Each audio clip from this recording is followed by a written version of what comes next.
The dawn that rose over Riverbend Plantation in the spring of 1841 brought with it a heavy, almost metallic stillness, the kind that hung low over the fields when tension simmered beneath the routines of everyday labor. Jonas Reed felt it in the air long before he stepped out of the cramped cabin he shared with 4 others, his senses sharp from years of reading danger in the smallest shifts of the plantation's rhythm. Riverbend, sprawling along the Savannah River with its vast stretches of cotton and rice, rested uneasily under the eye of its master, Horace Maddox, a man known for his volatile temper and ruthless discipline. Jonas had spent more than 2 decades enslaved under Maddox's ownership, forced into a life that measured days by the crack of whips and nights by whispered plans, carried through the quarters like fragile embers. The early sunlight filtered through the Spanish moss hanging from the live oaks, casting long shadows that moved across the yard as men and women made their way toward their assigned stations. Yet beneath this flow of human motion was a subtle tension, a crackling energy that Jonas had sensed only a few times before, always in the days preceding a tragedy or an uprising, as though the land itself could detect the impending shift. Jonas's back still burned from the latest punishment he had endured just days earlier, the welts marking him as a warning to others after he dared to question the overseer's decision to separate a mother from her child. Maddox's overseers rarely needed a reason to spill blood, but this time their cruelty had lit something in Jonas that would not settle. He moved through the morning haze with the controlled, deliberate steps of a man who had learned how to mask the turmoil roiling beneath his surface. To the untrained eye, he looked like any other enslaved field hand preparing for a day beneath the sun. But inside him, a silent storm gathered, an accumulation of years spent burying grief, rage, and an unrelenting yearning for freedom. He had long stopped dreaming of liberation for himself, but something had shifted when news spread through the quarters of a planned auction in Savannah, one that would send 50 people from Riverbend to markets farther south. Among the names whispered was that of Ruth, Jonas's younger sister, a woman he had protected since childhood, and her infant son, Eli, born under the very tree where their mother had taken her last breath. The night Jonas learned of the auction was the night he made his decision. He had stood just beyond the ring of firelight, where the others gathered to share hushed stories of ancestors and survival, his eyes fixed on the dark line of the forest that bordered the plantation. That forest, dense and tangled with cypress roots and thick brush, had long been both a refuge and a graveyard for those who attempted to flee. For decades, Riverbend's enslaved workers had spoken of men who vanished into its depths, some found torn apart by hounds, others recaptured and returned with broken bodies. Yet there were also the quiet legends of those who reached the river, boarded hidden skiffs, and slipped into the murky waters by moonlight, carried northward by currents and hope. Jonas had once dismissed such tales as stories told to keep despair at bay, but after hearing Ruth's trembling voice as she begged him not to let her child be taken, something within him hardened. The forest no longer symbolized death, it symbolized the final, desperate opening that slavery had left him. As Jonas stepped into the fields that morning, he scanned the horizon with the practiced subtlety of someone who had been watched his entire life. The overseer, Jacob Thorne, rode along the rows atop a chestnut horse, his rifle slung casually over his shoulder. Thorne's icy gaze swept across the workers, landing briefly on Jonas with a flash of lingering resentment. Thorne never forgave Jonas for surviving punishments that had killed other men, and there was a particular venom in the way he monitored Jonas's every move. Jonas kept his head angled downward, his hands moving rhythmically through the cotton bolls as he worked, but his thoughts were far from the fields. He mentally retraced the path through the forest, the one he had walked months prior, while gathering timber, mapping out every turn, every cluster of fallen branches, every creek crossing. He studied the overseer's habits, noting that Thorne often left the far western side of the plantation unattended after sundown, confident the natural barriers of marshland and cypress groves were deterrent enough. Jonas had no interest in proving him wrong for his own sake, but for Ruth, for Eli, and for the countless others whose futures Maddox held over them like a noose at midday. Jonas lingered near the water pump longer than necessary, watching as groups of workers rotated through their brief rest period. His friend, Abram, approached him quietly, his expression tight with worry. Abram was older, his hair streaked with gray, his shoulders hunched from years of labor. He had lived through multiple generations of Riverbend's cruelty and carried the weight of too many losses. When Jonas had confided his intentions the night before, Abram had urged him to reconsider, warning him of the merciless hunts Maddox commanded for runaways. Abram's eyes now searched Jonas's face for any sign that he had abandoned the plan, but what he found instead was a calm resolve that frightened him. Jonas knew Abram feared not just for Jonas, but for everyone on the plantation, because escape attempts were rarely treated as individual acts. Maddox believed rebellion spread like infection, and he punished entire groups to extinguish any spark before it became flame. The sun dipped lower as the day progressed, casting long streaks of gold across the fields. Jonas worked with meticulous care, ensuring no overseer would find an excuse to question his diligence. But as the shadows grew longer and the air cooled, a quiet pulse of adrenaline began to thrum beneath his skin. He knew the evening bell would ring soon, signaling the end of the Labor Day. Tonight, however, it would also mark the beginning of his final stand of rebellion, not waged with weapons or raised voices, but with the silent, deliberate act of refusing to remain bound. When the bell finally tolled across the plantation, its bronze echo rolling through the fields, Jonas felt his heartbeat synchronize with its deep vibrations. As he returned to the quarters, he kept pace with the others, his expression unchanged. But inside, he felt the moment crystallize. The quarters buzzed with subdued conversation as families gathered for their meager supper, the smell of cornmeal and smoked fish mingling with the thick, humid air. Jonas slipped into the small cabin where Ruth sat with Eli cradled in her arms, her face damp with tears she tried to hide. She looked at Jonas with a mixture of fear and a fragile, trembling hope. Eli reached toward Jonas with small, unsteady hands, unaware that his life hung at the edge of a precipice. Jonas knelt beside them, resting a gentle hand on the child's back. The cabin's single candle flickered, casting light across his face, light that revealed not desperation, but determination. Outside, the night deepened. Crickets sang in the grass, and the rustle of wind through the trees carried with it secrets of the countless men and women who had lived and died on this land, their stories buried beneath the roots and soil. Jonas stepped out into the darkness once more, the moon low and swollen above the river. He took a breath, tasting the night air thick with the scent of damp earth and distant smoke. He knew there was no turning back. He knew the cost, but he also knew that a man's life, even one forged in chains, held within it the possibility of defiance that might blaze long enough to illuminate the path for those who came after him. And so, with the quiet strength of someone who had carried pain his entire life, Jonas Reed made his first steps toward the forest's edge, unaware that by sunrise, Riverbend Plantation would be burning behind him and that his escape would carve his name, however briefly and quietly, into the hidden history of those who refused to die enslaved. Night descended over Riverbend with a density that seemed almost deliberate, as if the sky itself were conspiring to conceal Jonas as he stepped into the tree line. The forest rose before him like a living wall, its ancient branches interwoven so tightly that the moonlight barely pierced through. Jonas paused at the threshold, listening for signs of pursuit, but the plantation remained eerily quiet behind him. He knew Maddox's men would not notice his absence until dawn unless someone betrayed him. That risk knotted his thoughts, but he pushed it aside. The darkness offered camouflage, and he moved into it with the practiced gait of someone accustomed to walking unseen. Each step carried a mixture of urgency and restraint, for speed could not outrun hounds if they were released, but silence could buy precious minutes. The forest floor was soft with pine needles and damp soil, muffling his footsteps as he zigzagged between cypress trunks and low-hanging limbs. Above him, owls called to one another, their cries echoing through the canopy like warnings or benedictions. Jonas kept his breathing steady, his mind focused on the route he had memorized long before the escape was set into motion. The path would take him through the densest part of the woods, past a marsh where lantern light could not easily be tracked, and eventually to the riverbank whose currents could carry him toward safety, or toward whatever fate awaited,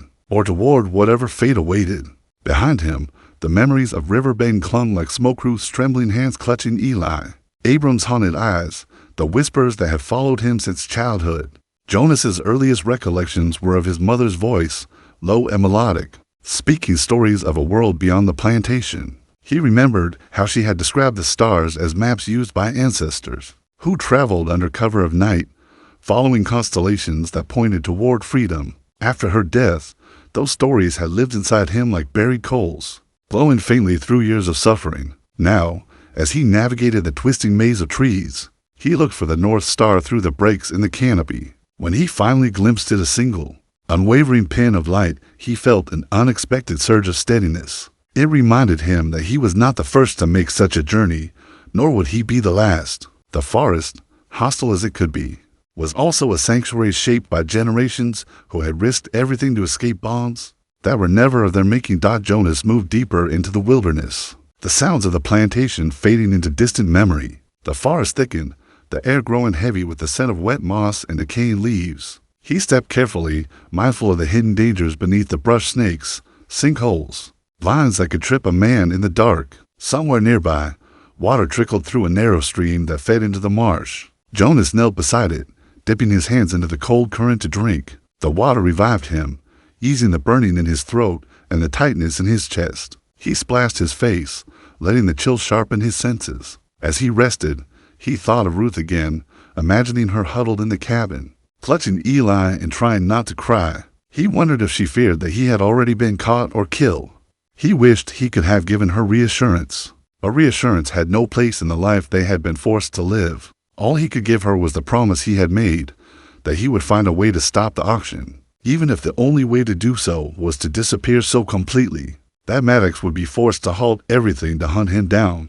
He pushed forward, guided by the distant croak of frogs calling from the marsh. The ground beneath him grew softer, sinking slightly with each step. The humid air thickened, and the buzzing of insects vibrated in the darkness. Jonas pressed ahead, wading through patches of mud and shallow pools that glimmered faintly with moonlight. He slipped once, catching himself on a twisted root.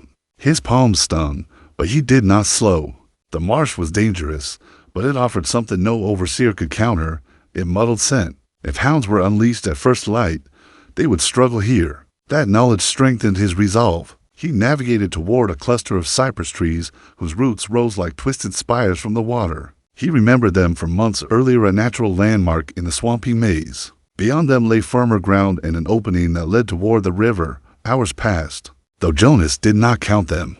Time in the wilderness stretched and contracted unpredictably, measured not by bells or overseers' orders, but by instinct and endurance. The moon climbed higher, then dipped toward the horizon, painting the swamp in shifting shades of silver and shadow.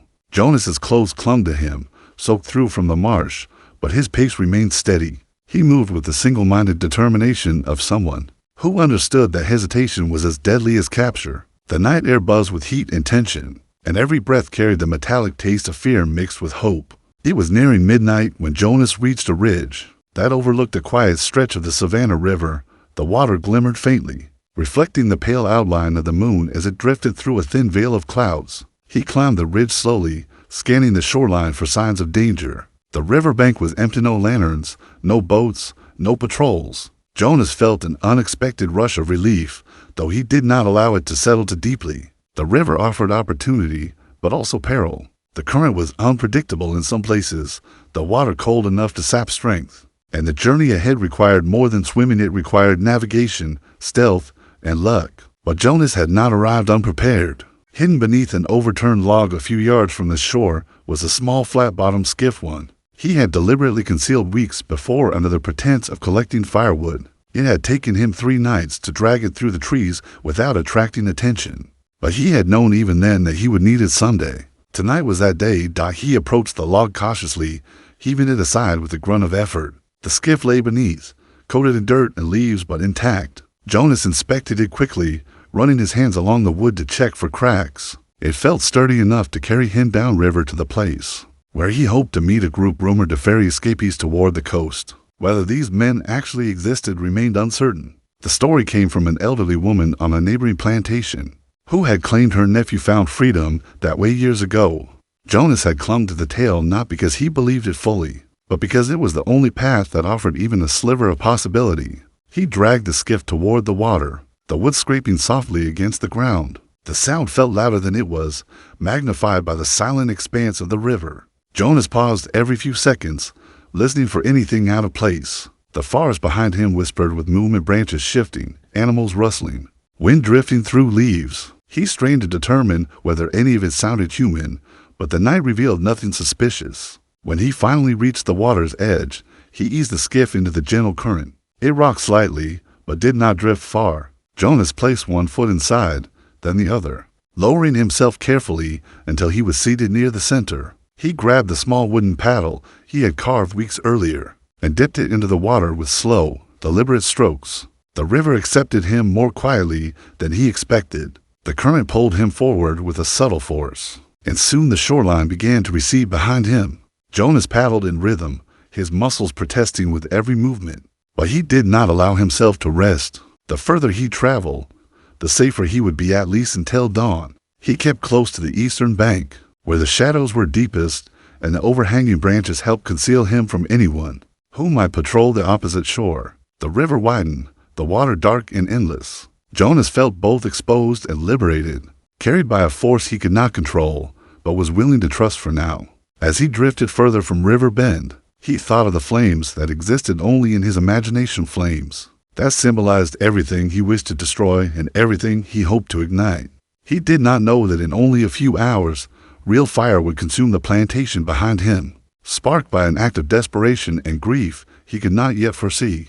For now, the night held its breath as Jonas Reed slipped deeper into the wilderness, armed with nothing but his resolve and the faint, flickering belief that somewhere beyond the river's bend lay a place where a man could claim his own life. The first pale hints of dawn crept over the horizon as Jonas continued drifting down the river, his arms trembling from hours of paddling against shifting currents. The sky grew lighter by degrees, transforming the darkness into a muted blue-gray that revealed the silhouettes of cypress trees, lining the banks like silent sentinels. A thin mist hovered over the water, curling around the skiff in ghost-like tendrils that clung to Jonas's skin. His back ached, his fingers blistered and raw, yet his movements remained steady, driven by the knowledge that daylight brought danger of a different kind. With the sun came overseers, patrol boats, and the unmistakable crackle of urgency that would sweep through Riverbend. As soon as Maddox discovered his absence, Jonas knew that the moment the plantation stirred awake,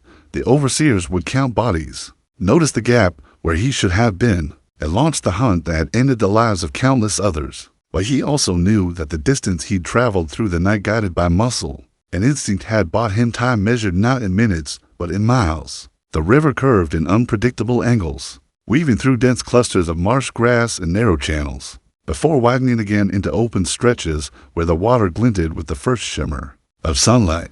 Jonas kept close to the shaded banks, letting low branches brush against his shoulders as he passed beneath them, keeping his profile hidden from any distant vantage points. His breath came shallow from exhaustion, but each inhalation brought with it the scent of morning dew, mud, and river water, and aroma strangely grounding, reminding him he was far from the reach of the plantation's whip, if only temporarily.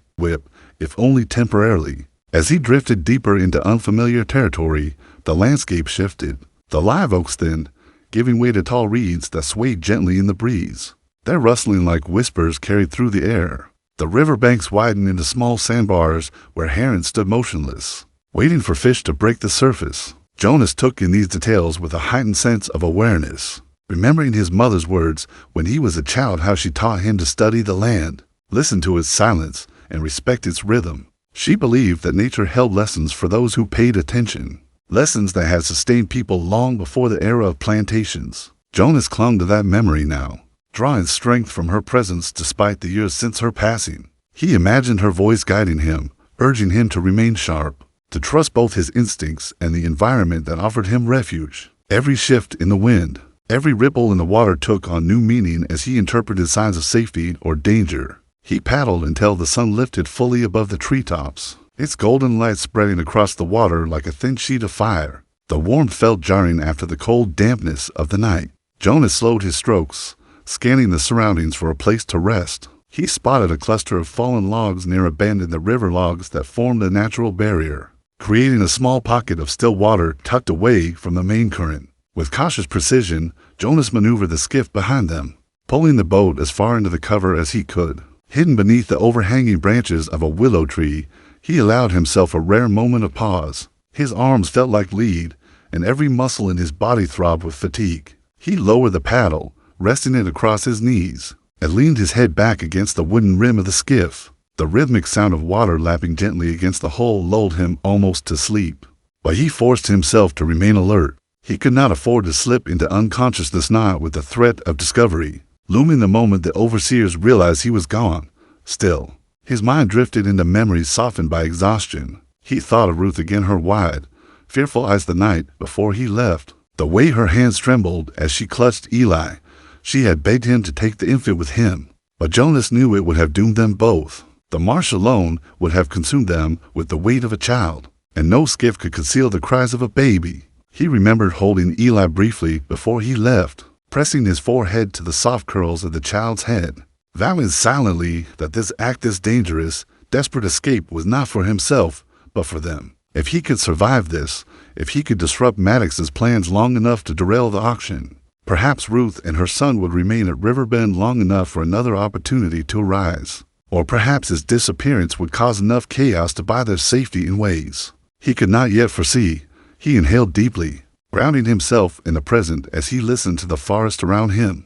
Birds stirred in the branches above, their morning calls echoing across the water. A distant splash signaled a fish breaking the surface, and the low buzz of insects rose from the marsh grass. Everything appeared ordinary, peaceful, even beautiful, but Jonas knew better than to trust such stillness. Peace was a luxury enslaved people rarely experienced without consequence. Beauty, too, often masked danger. He slid his hand into the water, feeling the cold bite his fingers, and splashed some onto his face to stay awake. It was mid-morning when he heard the first faint sound that indicated the hunt had begun. It came not from the river, but from the distant woods behind him. A muffled clamor carried across the wind, low and rhythmic like the coordinated movement of men. Jonas stiffened, straining to listen. Moments later, another sound sliced through the forest air, the unmistakable distant bark of hounds. The sound tightened his chest, sending a jolt of adrenaline through him that banished his exhaustion instantly. Hounds meant the overseers had already scoured the fields and quarters and now expanded outward.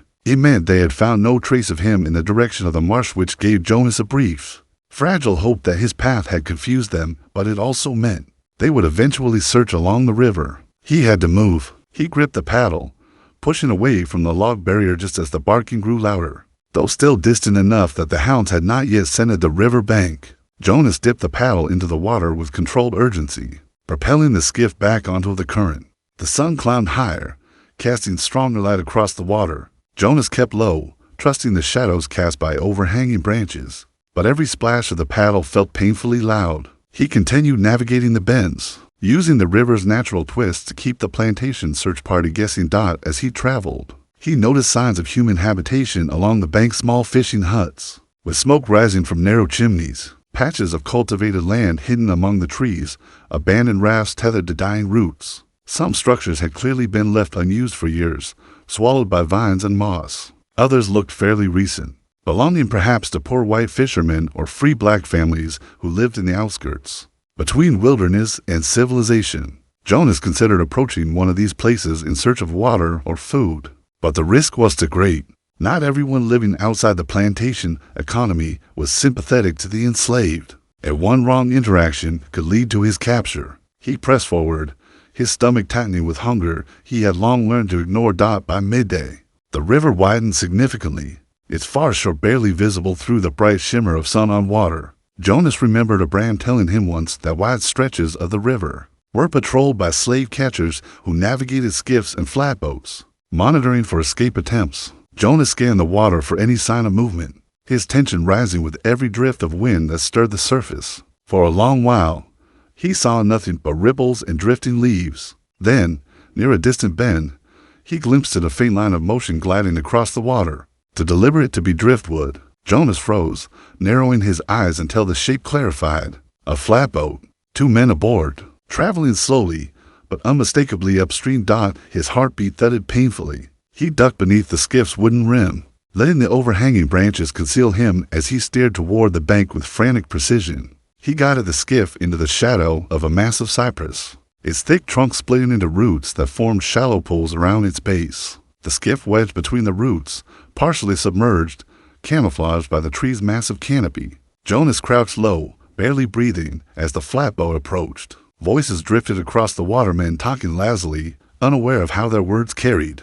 Jonas could not make out their conversation, but he recognized the tone, bored arrogance, the casual confidence of men who believed themselves hunters above consequence. The boat floated past, its wake rippling softly against the roots of the cypress. Jonas waited, muscles tense, until the sound of their voices faded into the distance. Even then, he remained hidden for several minutes, allowing the river to settle back into its natural rhythm before prying the skiff loose. When he finally emerged from the tree's shadow, the river felt different, more exposed, more dangerous. Jonas knew that avoiding patrol boats would only get harder from here, but he also sensed that he was approaching the point where the river branched into tributaries, some of which led toward settlements where abolitionist networks were rumored to exist. Whether those rumors held truth or false hope would determine whether Jonas would find allies or face the river alone until exhaustion overtook him.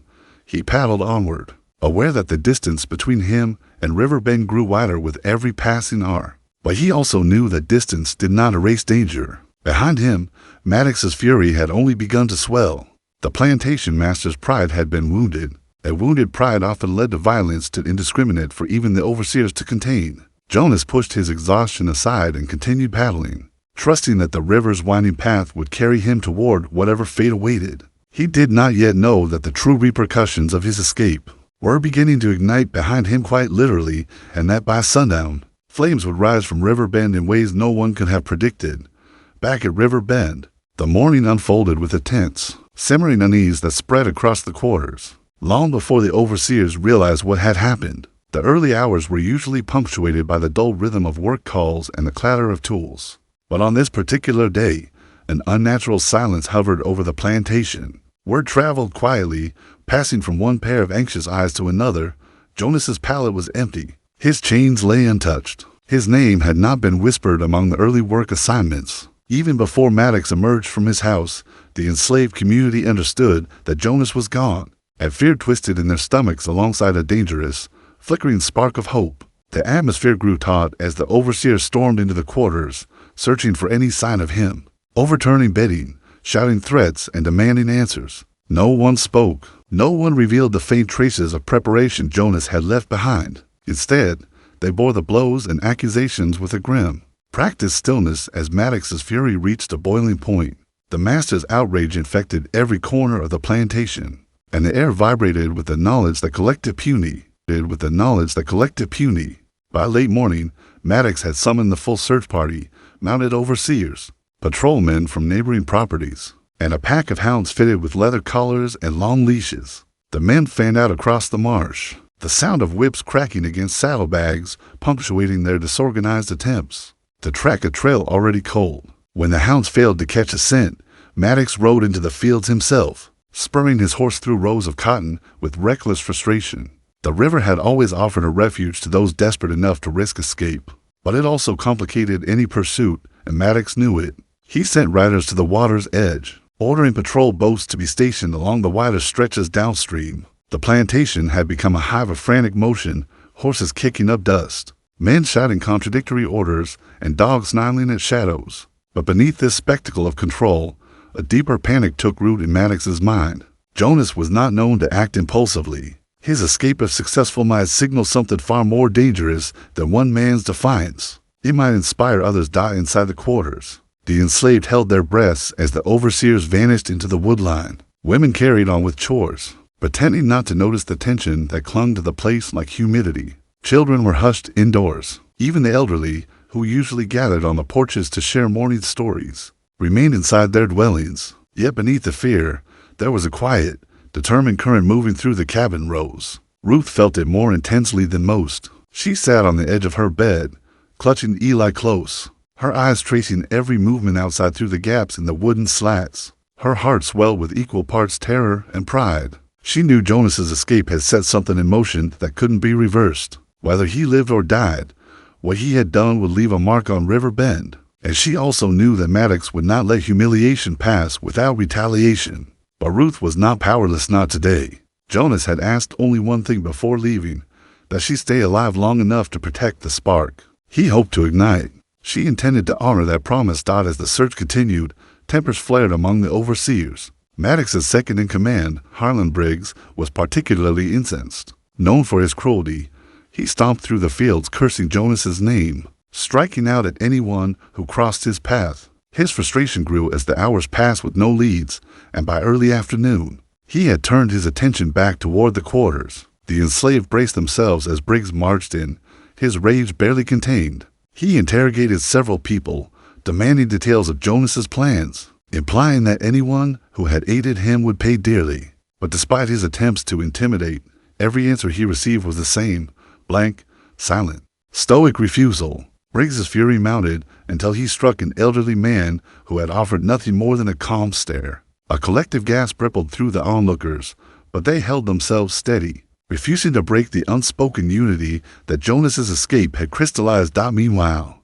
Maddox felt the humiliation settle into his bones. By mid-afternoon, he had abandoned the search and returned to his mansion, where he retreated to his study. He paced across the floor, reliving every moment of Jonas's time on the plantation, analyzing every gesture in hindsight, searching for signs he had missed. Fury twisted his expression as he remembered the recent auction announcement. He had assumed Jonas's outward calm came from resignation, not defiance. Now he realized that Jonas had used those final days not to surrender, but to prepare. Maddox poured himself a glass of whiskey with shaking hands, the liquid sloshing over the rim. He convinced himself that Jonas could not survive for long outside the confines of Riverbend. The swamps, patrolmen, and river hazards would eliminate any threat he posed. But the fear he refused to speak aloud gnawed at him nonetheless. What if Jonas reached someone sympathetic? What if he reached abolitionists? A single escaped man could be dismissed as a loss. A man who exposed the inner rot of Riverbend to outsiders could not. As Maddox stewed in his paranoia, tensions elsewhere on the plantation neared a breaking point. In the work sheds, where tools were stored and repaired, several of the younger men gathered quietly under the shadow of the rafters. Their faces were tense with the knowledge that the day would be long and brutal. But beneath that visible fear lay a shared resolve that had not existed before Jonas's escape. Jonas had always been respected, strong, resourceful, quietly principled, but his decision to flee had transformed that respect into something stronger. Conviction. The men spoke in low tones about the inevitable punishment the overseers would deliver if Jonas was not caught quickly. They understood that the best way to endure the wrath of the plantation was not through submission, but through calm coordination. They agreed to protect the vulnerable, to watch the overseers' movements closely, and to signal warnings when danger approached. Jonas's escape had not merely removed him from Riverbend, it had given those left behind a reason to band together. By late afternoon, the heat grew oppressive, pressing down on the plantation like a thick blanket.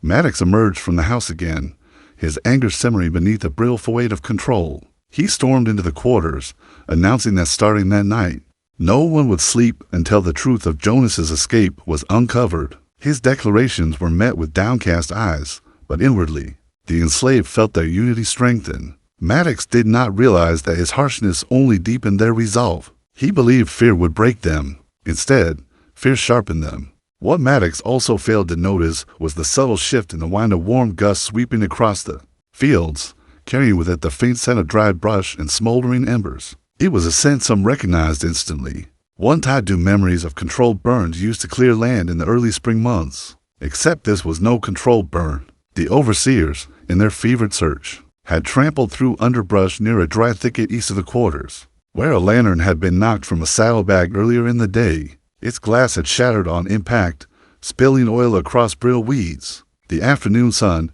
relentless and unforgiving, had completed the rest. As the first tendrils of smoke curled upward into the sky, unnoticed by the men consumed with their hunt, Riverbend's fate began to shift irreversibly, and far downriver, Jonas Reed, still pressing on through the winding channels, did not yet know that the plantation behind him had begun to burn. The river carried Jonas deeper into the labyrinth of waterways that veined the low country, each bend draped in fog that clung to the surface like a second skin. Dawn had long faded into afternoon, and the world around him glowed with a muted amber light filtering through the Spanish moss. Overhead, the quiet was deceptive. Beneath its surface pulsed the constant awareness that his survival depended on every decision he made. He had slept little, paddling until the ache in his arms turned numb, stopping only when the currents forced him into still pockets along the bank. Now, as the sun dipped toward the western horizon, he maneuvered the skiff into the shadow of a fallen cypress. He needed time to think, to gather the fragments of his strength, and to make sense of the faint cones of smoke he had seen hours earlier rising far behind him. Back toward Riverbend. At first, he had dismissed it as someone's field burn, the sort used to clear crop stubble. But the smoke had been too thick, too dark, its plume spreading wide across the sky as if fed by timber, structures, dry earth. Even now, the memory of it flickered in the back of his mind, carrying a weight he didn't want to name. He told himself he had no room for distractions, but the truth lodged inside him like grit beneath the skin. The marshland around him buzzed with a thick hum of insects, dragonflies darting above the water in iridescent flashes. Jonas crouched low in the skiff, listening to the distant splash of fish leaping in the shallows. Beneath the surface, catfish drifted lazily through the dark, their whiskers brushing against silt and roots. Above him, a heron stood silent on one leg at the river's edge, its stillness almost statuesque. The wilderness here felt ancient, untouched by human will, a contrast to the rigid violence of Riverbend's neatly plotted fields. Jonas felt a strange mixture of discomfort and solace as he watched the water ripple around the boat. The river was no friend, but neither was it a master. It held no malice. It simply existed, and that, he realized, was its greatest mercy. As he rested, his thoughts drifted to the people he had left behind. Ruth's face surfaced first, her eyes steady even in fear, her grip on Eli firm yet careful. He wondered whether she had heard rumors yet, whether Maddox had unleashed punishment on the quarters in retaliation for his escape. His chest tightened with guilt, though he fought it back with the knowledge that he had acted for them as much as for himself. If he had stayed, they would have been sold away without mercy. His disappearance might at least delay the auction, complicate Maddox's plans. He thought, too, of Abraham, Joah, the young man who had always watched him with a mixture of admiration and quiet expectation. Jonas had spent years trying to teach them how to endure without breaking, how to hold on to dignity in a place designed to strip it away. He had not asked them to follow him. He had not asked them for anything. Yet he sensed that his escape had not fallen like a lone stone, but like spark into tinder. Stone, but like spark into tinder. He leaned forward in the skiff, dipping his cupped hands into the water and bringing the cold river to his lips. His body shuddered slightly at the chill. Fatigue pressed heavily against him, urging him to collapse, but he forced himself upright again. He could not stay long in one place. The patrols would still be searching, and while they wouldn't expect him to have made it this far, they would not underestimate how much ground a desperate man could cover. Jonas scanned the tree line, noting how the dense cypress groves parted in the distance, forming a narrow channel leading east. He remembered the old woman's story, the one who had spoken of men who ferried the hunted toward the coast. If that story held even a grain of truth, they would be out there in places the patrols rarely reached, where the river widened into hidden basins and the forest grew impenetrable. Just as he began to push the skiff forward again, a distant sound caught his ear, a dull, rhythmic thudding that traveled faintly through the water. Jonas froze, his hand hovering above the paddle. The sound came again, slightly louder, hooves, horses moving along the western bank. He lowered himself into a crouch, the skiff dipping with his weight.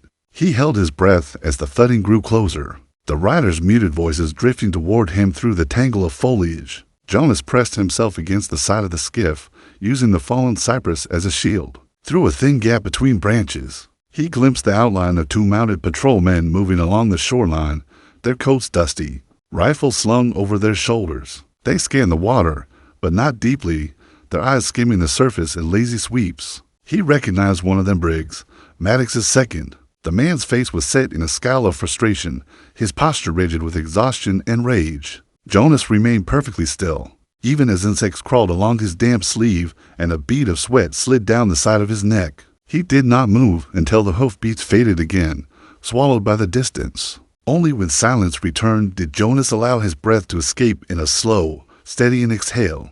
He waited several minutes more, then began to paddle once again, slower this time, deeper within the cover of the overhanging branches. His muscles protested with each stroke. The skiff moved unevenly, but it moved, and that was all that mattered. He followed the narrow channel as it curved eastward, the forest thickening around him. The roots and branches overhead were upon together so tightly that the fading daylight filtered through only in thin, golden strands. It was in this dimness that Jonas first noticed a shift in the air. A warm, dry wind brushed across his face, unusual for this time of day, unusual for the river. He looked up sharply, his senses reaching past the immediate sounds of water and insects. The scent arrived faintly at first, almost indistinguishable. Char, smoke, burning wood. He inhaled again, stronger this time, and then he understood what his heart had already suspected. The smoke he had seen earlier had not been a controlled burn. It had not been a distant farmer clearing his field. It had been Riverbend. The realization hit him with a force that nearly doubled him over. Jonas gripped the paddle tightly, the wood digging into his palm. His mind raced with questions that collided against one another in a blur. Had the fire been accidental? Had one of the overseer's lanterns ignited the brush during the frantic search? Or had something else happened? Something born not of carelessness, but of choice? His throat tightened at the thought, imagining Abram or one of the younger men standing near the fields, watching smoke rise while knowing exactly what it meant. The plantation had been suffocating under Maddox's fury. All it would have taken was one spark, literal or metaphorical, for everything to shift. But whether the fire had been born of accident or rebellion, Jonas knew the consequences would be devastating. Maddox's rage would be unimaginable. Riverbend was his empire, and the burning of any part of it would be seen not as disaster, but as challenge. Jonas felt the weight of the danger pressing on him from both sides. Riverbend behind him was becoming a powder keg, and the wilderness ahead held no guarantees. His escape had triggered something larger than himself, and the road forward was no longer his alone.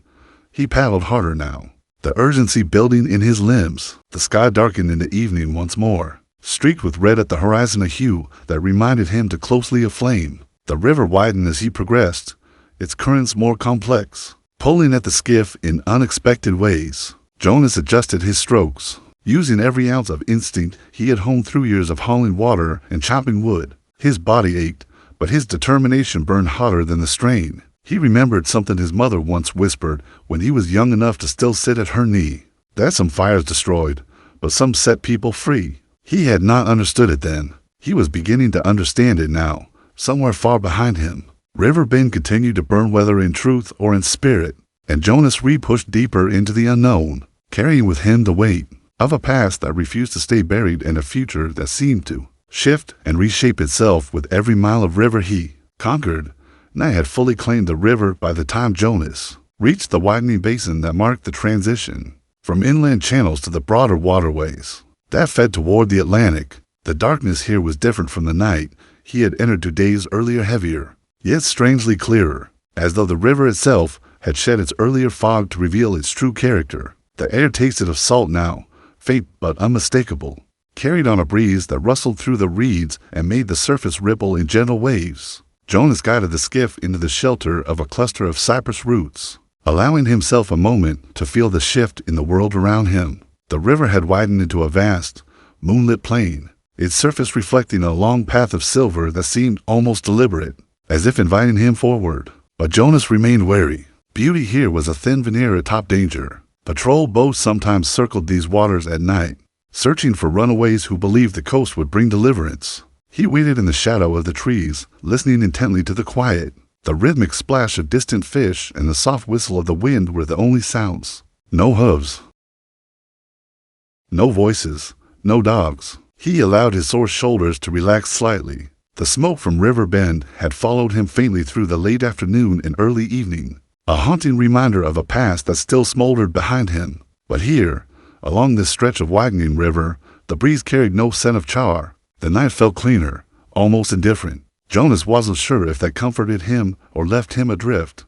He closed his eyes, letting the cool air pass over his sweat-soaked skin. His mind drifted first to Ruth and Eli again, as it always did. He imagined them huddled safely in the quarters during the chaos, praying the fire would not reach their cabin. He imagined them waking to the charred skeletons of sheds or fields, the overseers raging and accusing, Maddox pacing the yard like a beast wounded by pride. If Riverbend had truly burned in, he felt deep in his bones that it had, then every person there would be living under a tightening fist of control. Jonas knew this because that was how men like Maddox responded to crises, not with reflection or mercy, but with domination. But he also knew something else, something the master of Riverbend would never admit. When structures burned, so did illusions. Every flame that rose into the night sky carried with it a whispered truth. Power wasn't as absolute as those who held it believed. Some men survived because fear kept them obedient. Others survived because they had learned, over generations, how to resist silently until the moment came when silence itself turned into rebellion. As Jonas drifted back into wakefulness, movement along the opposite bank caught his attention. A faint glimmer of lantern light flickered between the trees, steady and purposeful. His heartbeat quickened. Patrols did not carry lanterns so openly. They preferred stealth. This light swayed in a pattern, slow and deliberate, as though signaling. Jonas ducked lower into the skiff, watching carefully. Another lantern appeared, this one closer to the water's edge. He strained to see through the shadows and glimpsed the faint silhouettes of 3 figures, broad-shouldered men standing alongside a long wooden canoe, pulled partly onto shore. The lantern closest to Jonas lifted slightly, held aloft by one of them, as if searching the river. He felt a surge of suspicion mixed with a strange sense of recognition. Stories whispered across plantations had mentioned such figures, men who navigated these waters as ghosts, ferrying runaways toward the hidden coves near the coast, where ships sympathetic to their cause occasionally passed through.